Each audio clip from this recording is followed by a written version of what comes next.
Now, we conclude with one important session about goal setting. We are still in the area or in the module of Christian leadership. We started with what does it mean Christian leadership? Relationship between Christian leadership and Christian witness. Leadership is influence, how to influence others. Influence is a commandment from the Lord in different parts of the Bible. And then what are the characters of the Christian leader? How do you understand the leadership model of Jesus, where he showed that leading by empowering, leading by discipling, and this is the model that was replicated afterwards, with Jesus, with the apostles. And then we moved into another important subject, which is very important foundation for any Christian leader, which is the integrity of the leader. You cannot influence others. You cannot witness Christ in different circles of Christian witness, at home, in the church, in the community, and in the entire world, without having strong foundations of integrity. We understood what does it mean integrity, and we got some examples from the Bible of people with good integrity and people also where integrity they were a little bit shaken. And then we got some advice on how to address this issue. Now, a leader who empowers others, who has integrity, cannot influence without having clear vision for his life or her life. Cannot make difference in the lives of others without having goals, clear goals that direct his or her path in his life. And this is the subject that we want to talk about. It's very important actually, and it's something that goes beyond our ministry. It relates also to our own lives, how we understand our purpose of living. There is no debt, as they say it in English. What is the reason behind my existence? And what are the goals that the Lord expects me to achieve? This is the core and essence of leadership. I want to show you a very interesting video clip. It's about 3 minutes, 2 minutes, 3 minutes. But it's quite interesting. And then I will hear your feedback about it.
He really deserves applause.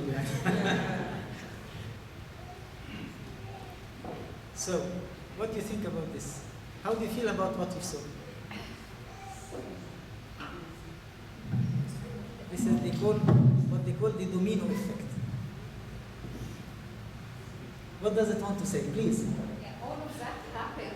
Yes? One is the first one. Excellent, excellent, very good. The first shot was the most important shot because it triggered all the actions afterwards. Very good. What else? I admire the layout and how this has been set in a way to achieve the goal. Excellent. So this means that the man behind this was very clear about the whole setup. He put up, it was about 4 billiardo tables, okay? And then he made this, bridges, small bridges between each table and the other. And then he started with a very good shot at the beginning. But he was clear about, by end of the show, he wanted to impress people by having this magnificent domino effect. Well, very good. What else? Yes? Pardon? Skillful and well. Skillful, definitely. Very skillful. Very skillful. Because, and also if you could see, the domino, what you call it, the domino sachets or the domino pieces, they are very thin, So to put them in rows, and then I'm sure that he calculated the distances between different pieces, and then he calculated also the distances between the tables and the weight of the ball, because the ball might be going down but not necessarily strong enough to trigger action. So definitely there is, a lot of skills. Yes. But you must have been many times you tried. Excellent. The other point also is it's not only to plan, but also need to rehearse. Yes. Because planning is important, but also rehearsal is important, because this builds up your skills to be able to achieve the layout that you have put in your mind. Yes? You want to say something? It also shows how powerful a person can be, how much they can influence. Very good, very good. And if you have the power of God in you, the skill set's already there. Excellent, So you excellent. have This brought us to the statement that we mentioned yesterday and we repeated today, is that God selected ordinary people to do extraordinary things. How? By the Holy Spirit. And the more people give themselves to the Lord, to work in them and through them and by them and with them, they would be able to do magnificent things. And this applies even for something like this. This person has high skills, but he has also determination. He rehearsed it several times. He had a plan, and I'm sure that he had, how many times you expected that this setup was collapsed or spoiled before it went that way. And he learned from his mistakes. Exactly. He should have patience. Patience, yes. Then back again. Yes. After every fall. Yes, exactly. So it's patience, perseverance, rehearsal, determination, and most important thing is believes in what he's doing and believes in his skill. And I think that was something coming from the French TV. It was a show of skillful people who do things that is really impressive, and then they brought that man and he did that show to everybody and everybody was impressed. But all what you mentioned actually can come up into one important word. Exactly, goal. He had a goal in mind. He wanted to do that, and then he did, and he used all the rehearsal, all the training, all the skills, all the perseverance to be able to achieve that goal by end of the day. When there is a will, there is a way. Thank you very much. Best to say it, yeah. When there is a will, there is a way. Which means that there is nothing impossible to anybody. Everybody can do a lot of. I have plenty of video shots, more, but I don't want you to waste your time. So, but all they come to this same conclusion. If someone has a goal and determination and perseverance, he or she definitely will achieve what he wants. This is for the ordinary people. Add to this, if someone is a tool in the hands of the Lord and knows what is the purpose of his existence, knows this raison d'être, then the Lord will be able to do unbelievable things, extraordinary things. And this is the whole Christian faith. And this is all what our Christian life is about. Yes? Can I just make a point that might seem contradictory to what you're saying? Yeah, no, please. But it's really not. No, please. So just on that point that you last said, if a person thinks that they are acting as a tool in God's hands, so God is the super player, and each person is for it's having an effect, widespreading, basically. When I was watching the video, what struck me was that each ball, on the first table had no idea or could not know what was going on in the second table, the third table, and the fourth table. So what really struck me was that if the snooker player is God and the gear ball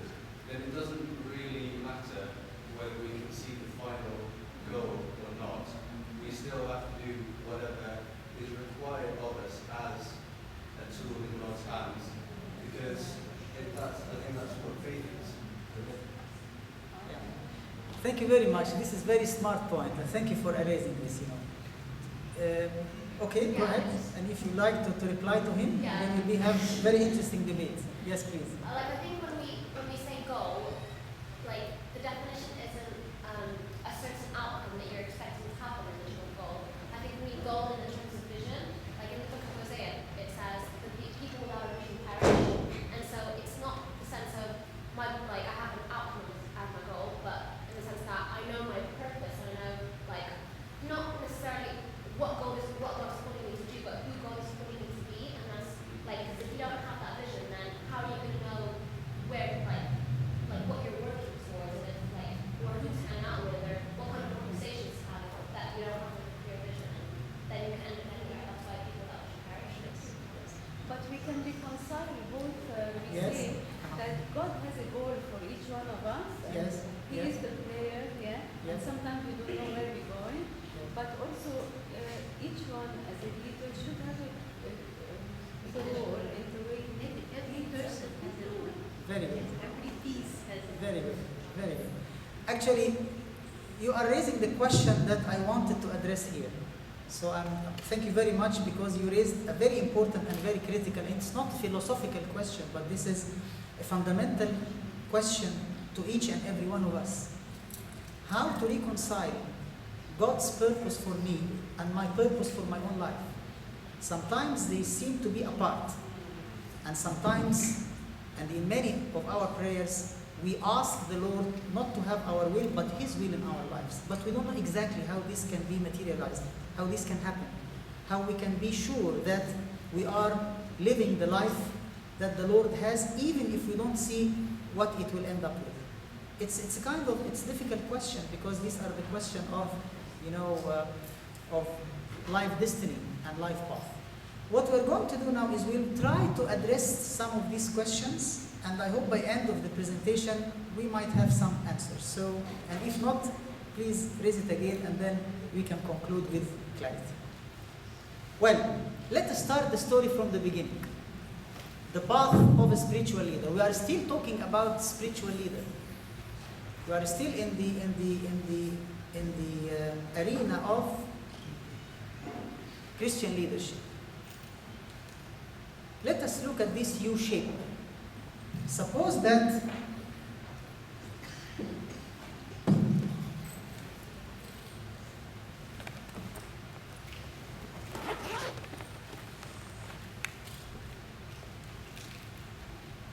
I hope that you can see it from distance, but suppose that, yes, thank you.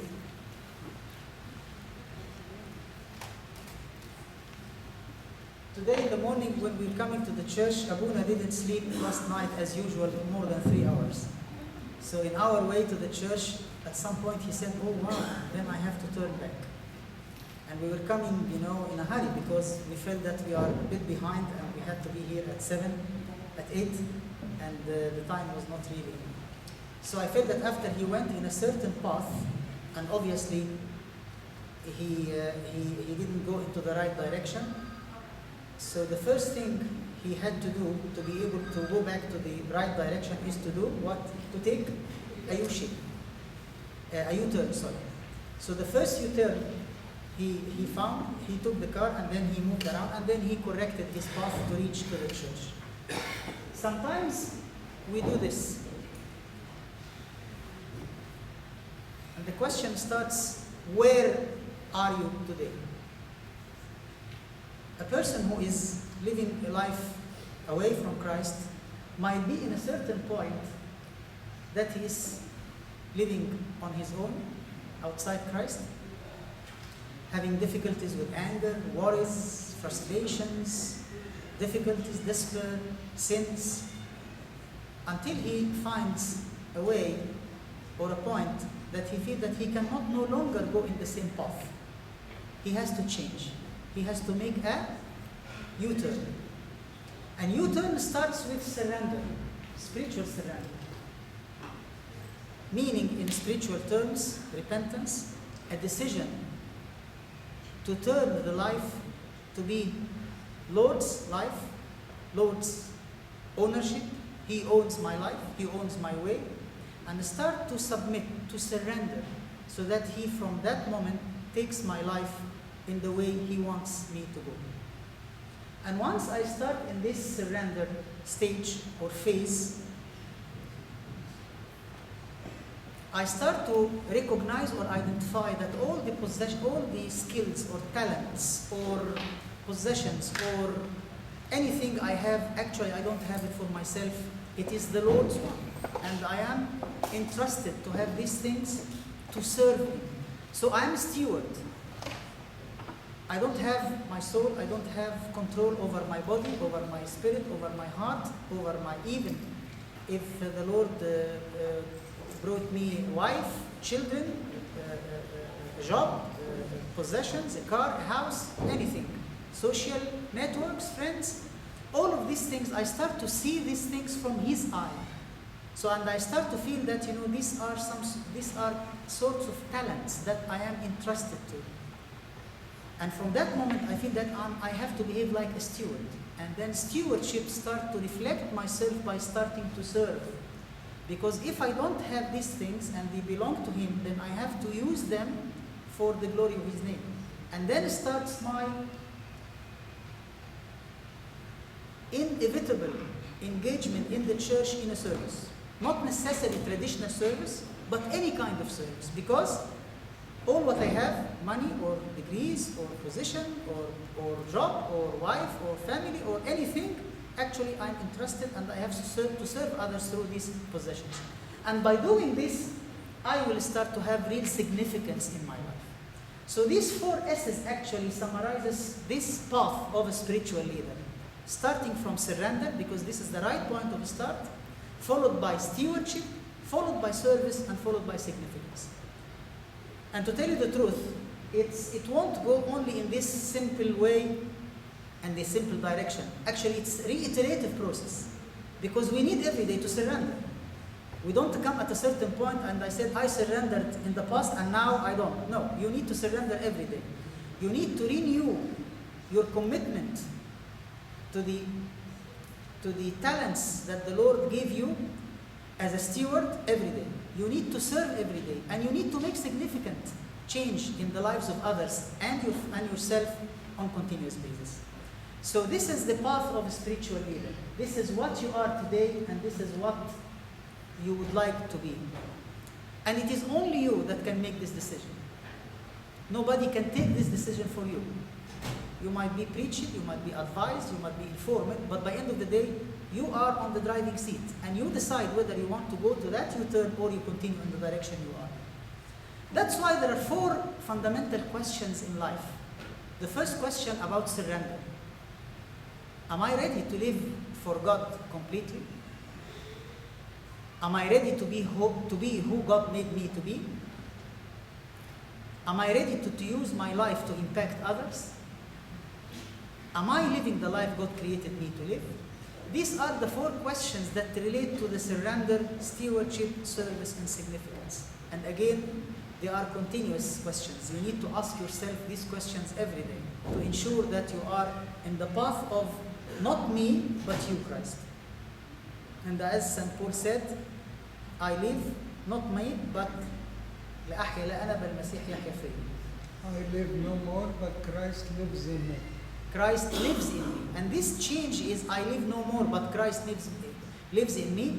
This is a total reorientation. It's a paradigm shift. It's a different way to look at my life, my way, my direction, my destiny, and my entire being. That's why there are 2 important questions for life. Today we will ask many questions actually. God has planned for you and I, first, to be a certain type of person. It is who you are. Abuna referred to this in his presentation. And then the second important question is, or purpose, is to fulfill his particular purpose. What kind of person you are, this relates to your character. And what kind of purpose he has planned for you, this relates to your call. And between the person and the purpose, the character and the call, our life is shaped. We won't be able to live a purpose-driven life until we are clear about these two questions and honest about its answer. But these questions actually are not left to us without answers. The Lord has answered this question already in the Bible. When He said, "Who am I becoming?" He answered it in the Romans, "To be conformed to the image of His Son." And then, am I fulfilling God's call and purpose for my life? These two questions will decide my personal destiny. The call and purpose. In Romans 8, verse 29, He said, "For whom He foreknew, He also predestined to be conformed to the image of His Son. الذين سبق فعينهم الذين سبق فعرفهم سبق فعينهم ليكونوا مشابهين صورة ابنه." To be conformed to the image of His Son. To be ليكونوا, this is the purpose. Meaning that each one of us has been foreknew and predestined to be on the image of Christ. Meaning that our life should be more and more becoming His image. His image in love, in purity, in integrity, in care of others, in fulfilling our mandate and potentials to have a better life. Because this is what He said, "I have come so that they might have a better life and abundant life." This is His vision for us. But not predestined. It is pre-called. Yeah, He predestined not in a meaning that, it is, it's not, musayyar, I don't know what to call musayyar, predestined. Destination. Yeah, it's not predestined in a negative sense that you don't have any will to decide. No, but it means that, because He knew that you would be among His congregation, He have called you, and you received that call.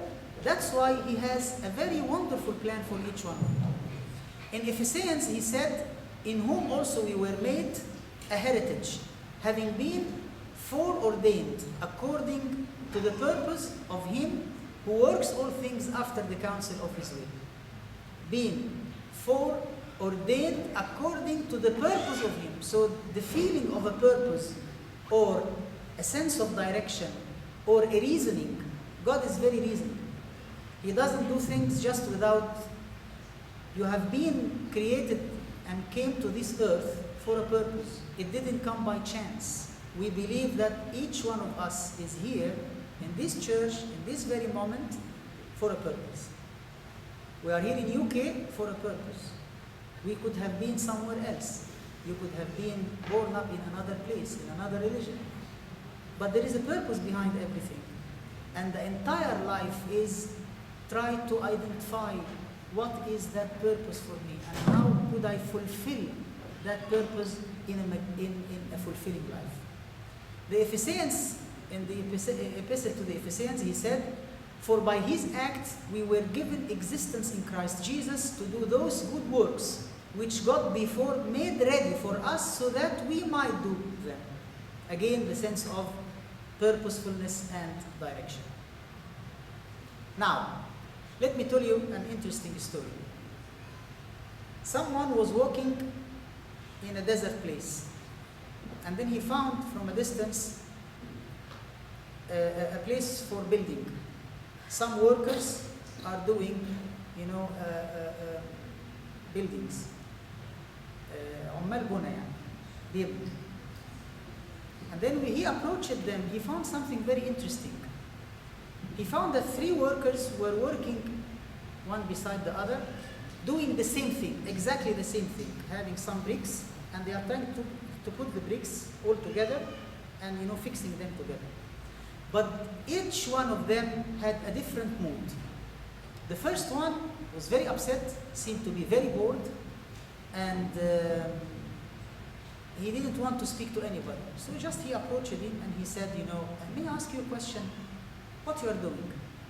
So without looking at his face, he said, "You see what I'm doing? It's a very boring job. I'm just putting blocks of bricks together." Then he looked to the other builder who was doing the same thing, but he looked to be a little bit more cheerful. And he seemed to be enjoying what he's doing, smiling and happy. So he approached him and asked him, could you please tell me what you're doing? He said, I'm building a fence.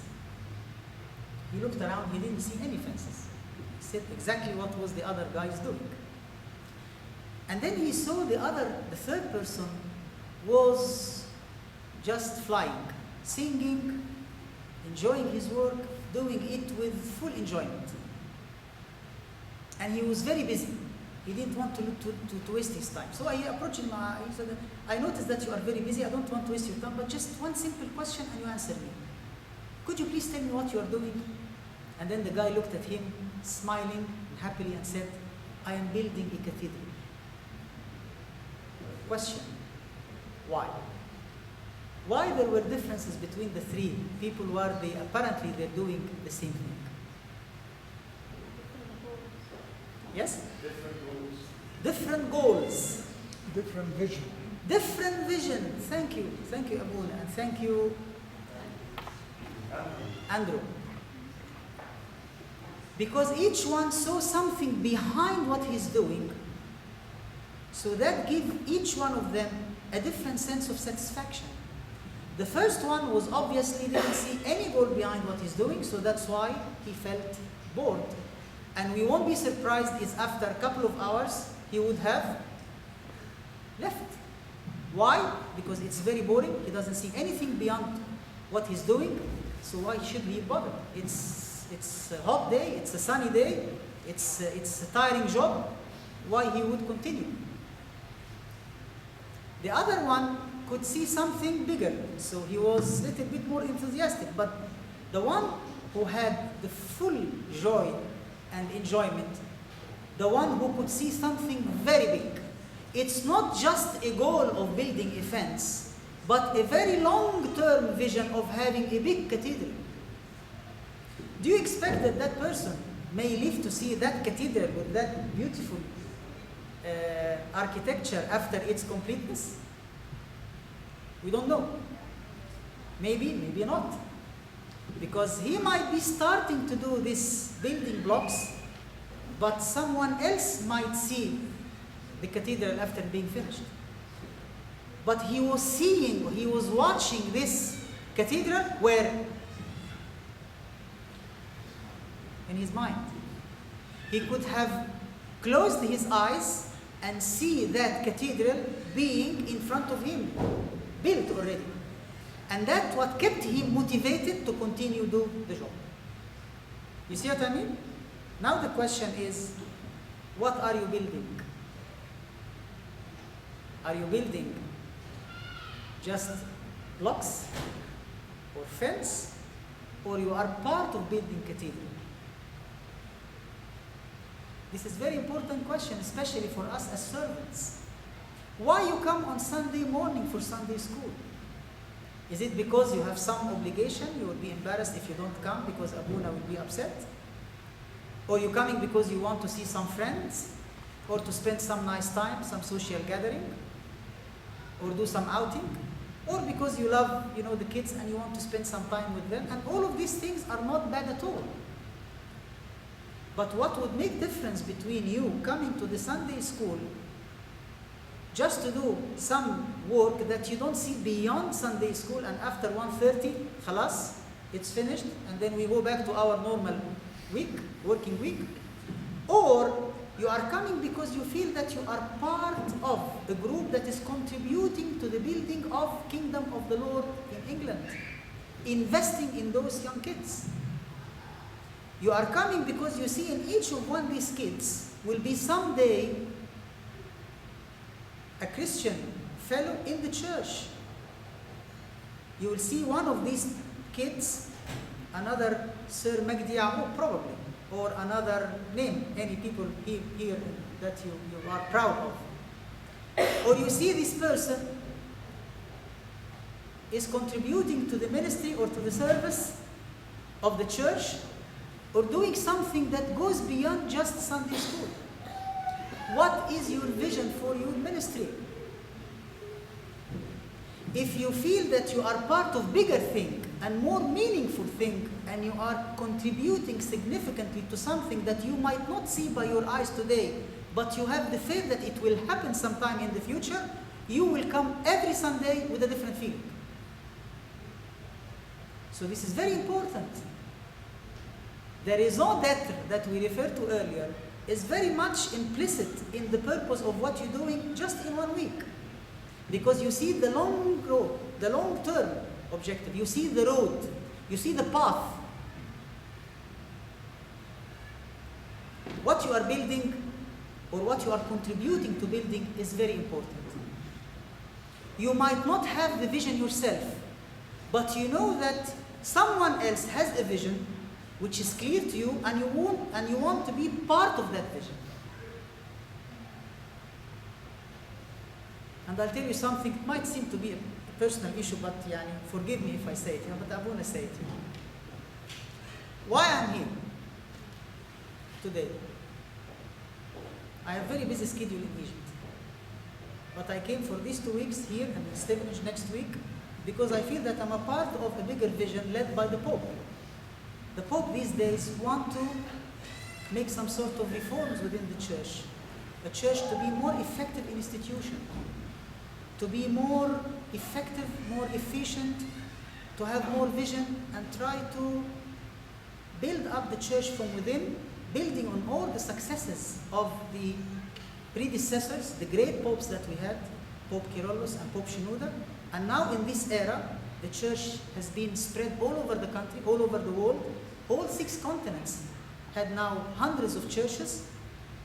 Now it needs a different way of management. That vision to me is something that I would like to unify with. And whatever I do here is part of that vision. You see what I mean? It's very important for each one of us to have some sort of vision that can lead his or her life. And this relates very much to your own life and also to your own ministry. And this is what really makes the difference. Goal setting, the title of our subject, relates very much of having a vision, having a mission, having goals, having action plans, and having challenges. What does this mean? Let us take it one by one. Vision. What do you mean by vision? When you say someone who has vision, what does it mean? Okay, what is the difference between sight and vision?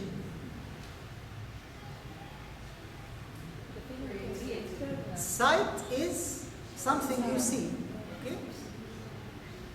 Visual. Visual acuity is assessed by medical doctors by some equipment, so you see, whether you are 6/6, 6/9, or what you can see by your eyes. This is the sight. Vision is what you see while you are closing your eyes. It's more of an enlightenment. It is an internal capacity to see what others cannot see. So vision is a sort of a dream, a picture of a preferred future, the ultimate end or the desired end state. It is the cathedral to be built. Okay, well, so what is mission? Mission is the roadmap to achieve the vision. It is a descriptive statement on how to achieve this vision. Vision relates to the future. Mission relates to the present. Vision answers the question of what, where to go, what to do. Mission answers the question of how. And then comes goals, which are a set of smart steps. They are smart because they are well informed, but also smart because they are abbreviations of specific, measurable, achievable, relevant, and time-bound steps. And each step I cover, I pass, it helps me to reach, to fulfill my mission, realizing my vision. So they are very much interlinked. The vision is the ultimate end. The mission is what I'm going to do to commit to achieve that vision. And then the goals is what are the concrete steps I'm going to take today, tomorrow, after tomorrow, to be able after 2-3 years to be going in the road map of my mission, realizing my vision after some time. Question. I'm very glad to have Dr. Mukhlis here with us because he is one of the founders of the church here in Birmingham, along of course with Abu. Pardon? When the church has started here, Dr. Mukhlis? 74. And it was what? How many families were there at that time?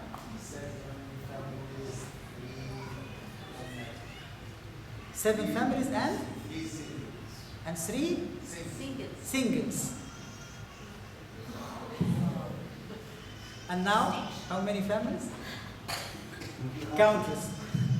يعني God يعني يبارك. didn't like David when he counted. So 74, which means now how many years now? It's about now 30 years or 40 years? 40 years, yeah. I'm sure when Dr. Mukhlis and probably some other also elders, great elders of this church thought about we want to have a church here, 7 families, they could have sorted out their problems of prayer somewhere. They could have gone to London every 2 weeks, 3 weeks or so, just by the train or by car, and that's it. But they said no. These 7 families, 7 couples will have children, and those children will grow up, and they will get married, and they will have other children, so we will have generations. So we have to have our own congregation, our own church. Why? Because those who will be born here, 20, 30 years down the road, will be British of Egyptian origin. And these kids, we have responsibility and obligation toward them. I can see them filling the church with kids running here and there, and there should be a place to contain them, and there should be another second home here, so that can compensate for their homesickness, and they can help him spiritually, socially, and we can build up our own congregation. And I would assume that at some point, in many points actually, he would have closed his eyes along with Dr. Mary and thinking about, okay, well, how would that church look like? Where that church could be? And who would be serving us? We need good fathers to come. Thanks God, the Lord sent them a very good father, and then also sent them a very good Sayyidina, and then the church flourished. I was here in October 1993. Exactly how many years? 20 years. And I was just telling Mona, my wife, that all of this, very beautiful and very nice young people around, youth and boys and girls, where all of you were little kids, like my daughter, 2-3 years of age. And now you are the future of the church. The church will be built on your shoulders. You will continue. This is the vision. It is not a matter of Sunday schools and some activities and some conferences and some workshops. All of these things are good. But what is more important is what is behind. And for each and every church leader should think about, not about the problems of today, but about the future of tomorrow and after tomorrow. And he and she should be building on the future. And this is the leader. We might not all of us be leaders, looking from the helicopter side view, the episcopal function that I spoke about this morning, but we have to have some leaders and much more managers. You don't need to have too many leaders. We already have leaders. We have Sayyidina, we have Abuna, we have the elders of the church. These are the leaders of this congregation. And they should be empowering others so that after some time, a new generation will take the lead. And that would be the real legacy that we'll be leaving behind. And that generation is you. I'm glad to see young people attending, because actually this is not a lecture, this is not a sermon, definitely. This is something that we all need to think about. And this is part of my mission, is to raise these kind of questions everywhere. The problem is that usually we are dragged down into the day-to-day problems and we lose sight. We lose the ability to set aside and to think about where are we going. Are we going into the right direction? Is the compass telling us that we are sailing right? Or we are going into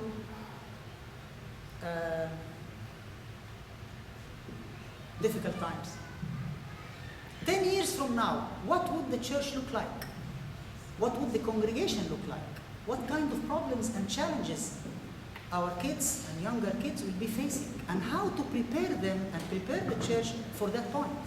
This is the leader. That's why a leader has to have a vision. And leader without a vision, very dangerous. Very dangerous. Because as long as he is here, well, okay, that's fine, things are, but as long as he disappears from the picture for any reason, the boat might be facing very difficult time. The value of vision. As rightly mentioned by our dear young lady, where there is no vision, the people perish. This is in Proverbs.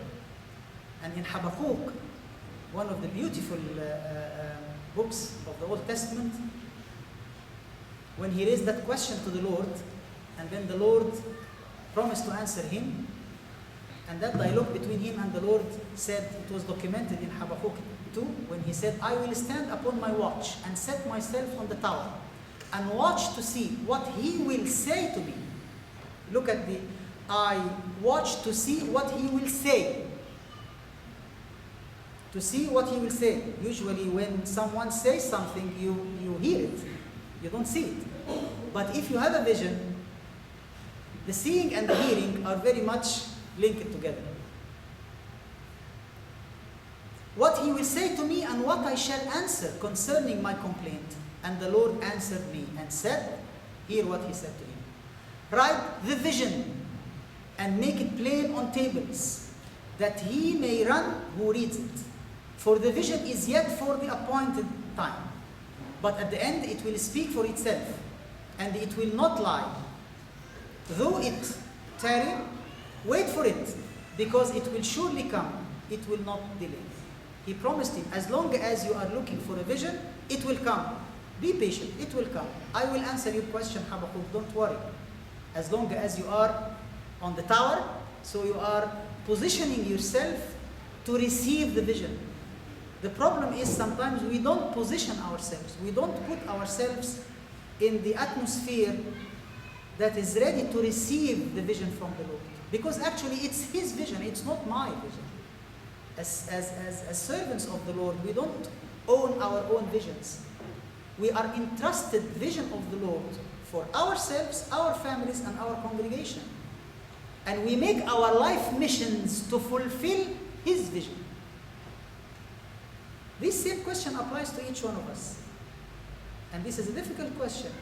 And nobody can answer it for you. What is my life vision? What the Lord wants of me? What he expects from me? Where he wants me to be? What he expects me to do? This is a question that everybody wants to ask. Now, this capability to see visions is a human capability. Even people who are not, even for secular people. Let us take some examples of people who enjoyed that ability to have a vision. John Kennedy made a statement on 1995, and he said before this century, he's talked about, about 1959, 59 years. He said that before end of this century, he was talking about the 60s, an American citizen would have landed on the moon and brought back safely. At that time, people listened to him. What did he say? This man is dreaming. Because nobody could dare to think about sending someone to the moon and getting him back. Yes, the Soviet Union sent Yuri Gagarin, who just was able to move around to break the Jazibiyya al-Ardiyya, the gravity. Yeah, and then went around and then came back. But nobody dared to send someone to go to the moon and land on the moon and put the flag, the American flag, and come back safely. But it happened in 1968. Nixon, the following president, not Johnson but Nixon, received Neil Armstrong and his colleagues coming back, and the whole world was watching this momentum, this moment. And you may remember Neil Armstrong said, when he landed, he said, this is a short step for a man, but a long leap for humanity. Martin Luther King, he dared to say publicly, I have a dream. And what was the dream of this civil activist? He was behind the civil rights of black Americans. He was a pastor, but he had this compassion that, his fellow brothers and sisters, black Americans, are not treated equally. So he fought for this. And he was one of the leaders of the civic rights movement. He was assassinated afterwards in 1968 by an American fundamentalist. But nobody could think that 40 years later, the president will be a black American, thanks to the dream of Martin Luther. Henry Ford, he had a dream of having American car available to every American. That was his dream. He was a chief engineer and he was brilliant, and he invented, the Ford car, but he felt that he wants to avail this car to every American. It's not only for the rich people. So his life mission to achieve that vision is to improve the technology to be a low-cost technology so that the car would be accessible to everybody. Because if it is expensive car, nobody will be able to get it. Steve Jobs, the founder of Apple, his dream was a personal computer on each desk. And nobody would imagine, that it's not a personal computer, but now it's a laptop. It's a top on the lap. Pardon? And the iPhone and the iPad, and it continued. Why? Because he had that vision. The first computers that were established, it were big rooms, huge rooms with air-conditioned room, a big room to be a computer. And then now you can see, that each smartphone that you have is a computer, is a small computer. Gandhi, the case that referred by Abuna, he had a dream of free India after 170 years of British occupation, where all the wealth and the richness of India was, sucked by the British occupation. And then, his life mission to achieve that vision is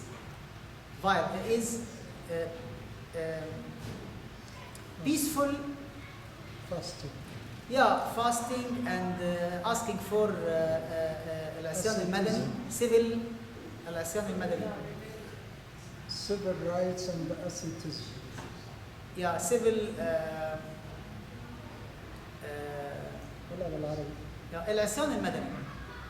Simply, to not to have any violence against the occupation, but to negatively, reject. Huh?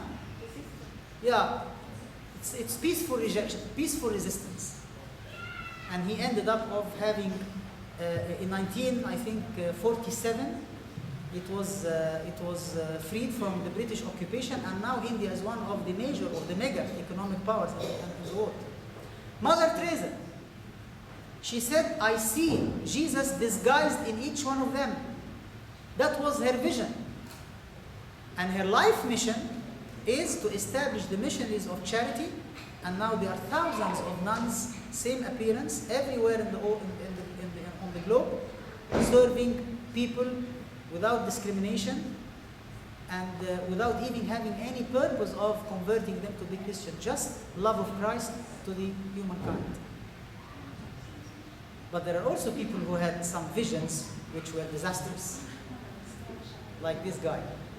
Hitler had a vision of domination of the world.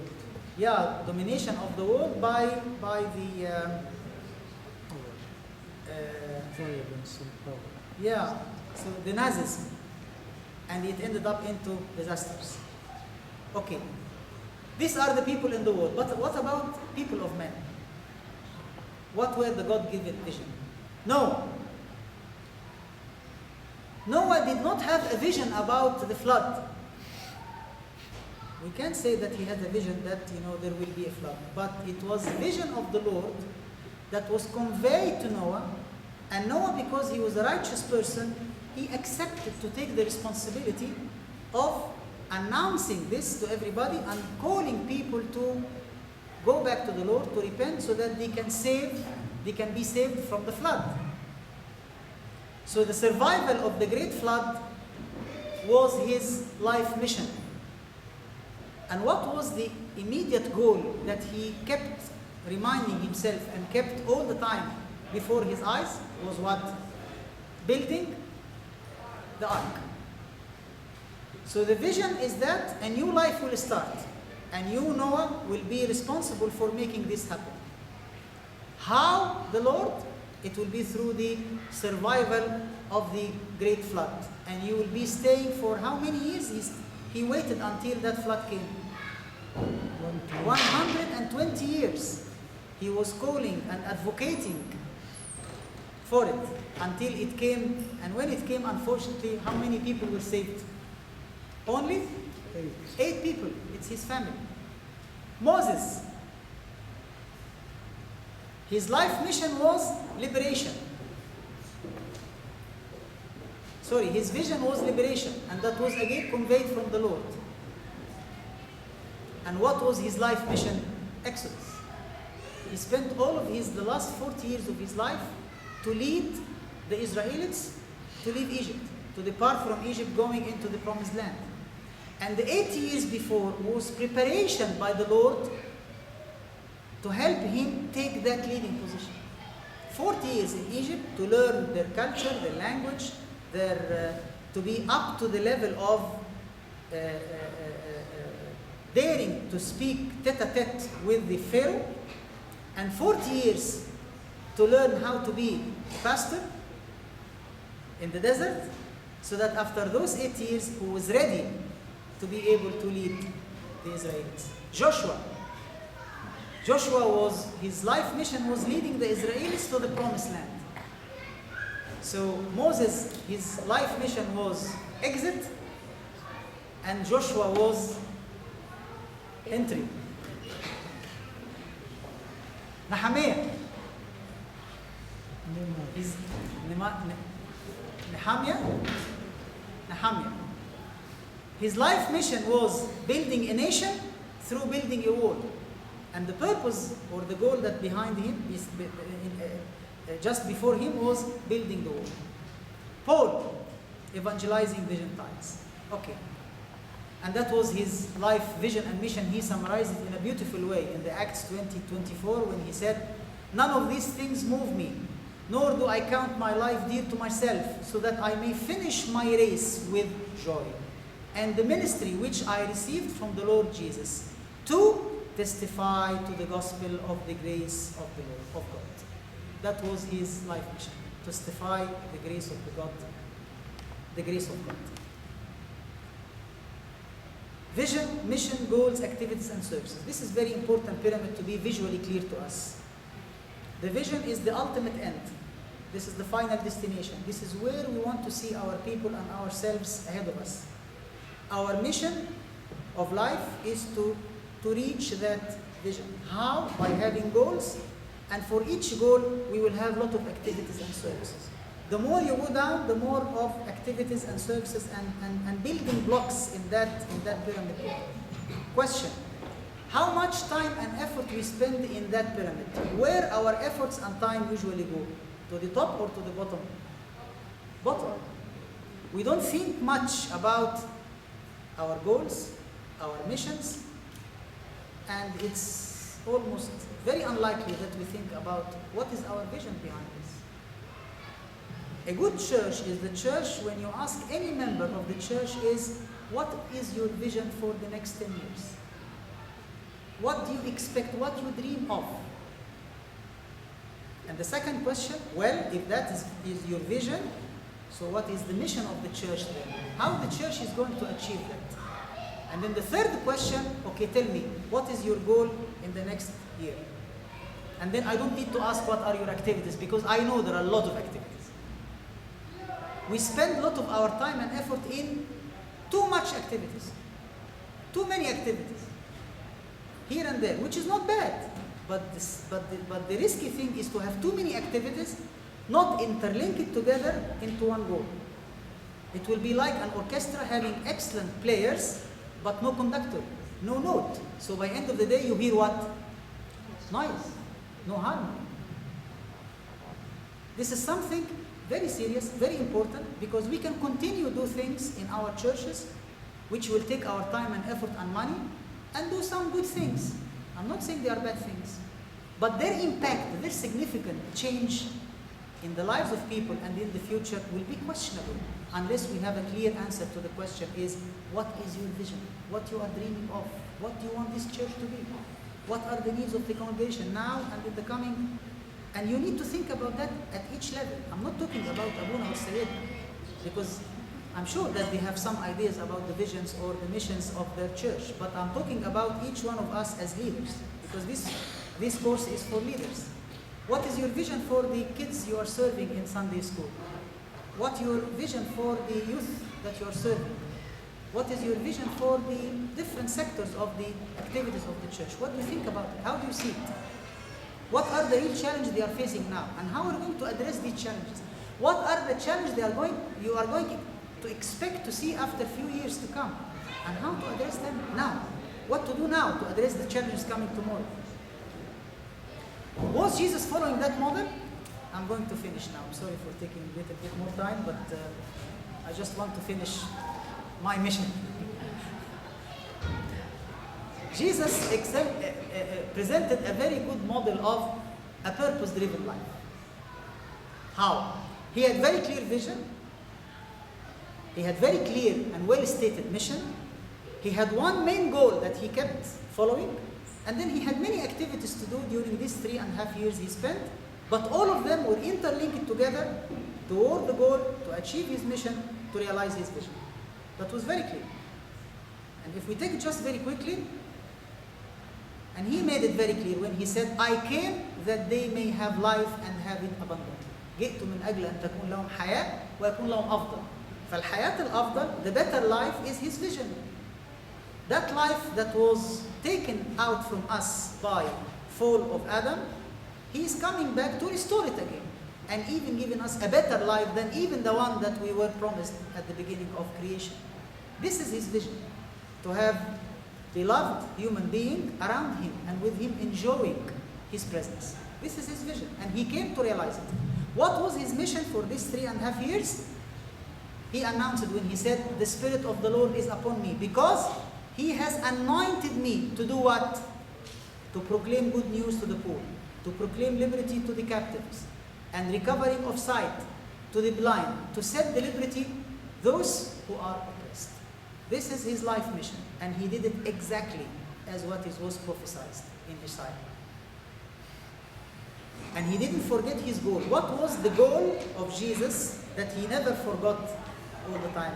One word. Cross. The cross. Because through the cross, the salvation would be completed, the redemption, and then that new life he came to proclaim will be fulfilled. Okay, how did he spend his time during the 3.5 years? Again, he summarized when John the Baptist sent some disciples to ask him, are you the Messiah we are waiting for, or you are someone else? He replied to them, go and tell John the Baptist.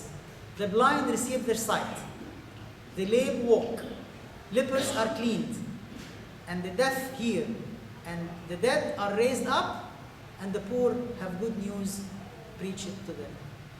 This is exactly what was the job description of Jesus, if we dare to say it that way. This is where he spent most of his time. Preaching, healing, comforting, talking, modeling, discipling, leading by empowering, as we talked yesterday and today. That was his activities. But all of these things were coming together to achieve the goal. After 3.5 years, he is going to the cross. Nothing will stop him, because it's only through the cross he will be able to achieve the mission he came for and the vision that he is entrusted to. The question to us now is, if we want to put our church, and I end with this question, if we want to have the same pyramid for our church here, and I would say that this diagram should be applied in every church. What would be the vision? Our vision. What would be our mission as leaders and deacons? What would be the main goal for this year and for the coming year? And then what would be the activities and services, looking at them and designing them in light of the goal. That has to be a smart goal, and the goal should be for, usually the goal is for short term. The vision and mission, usually it's longer term. We need to draw that pyramid.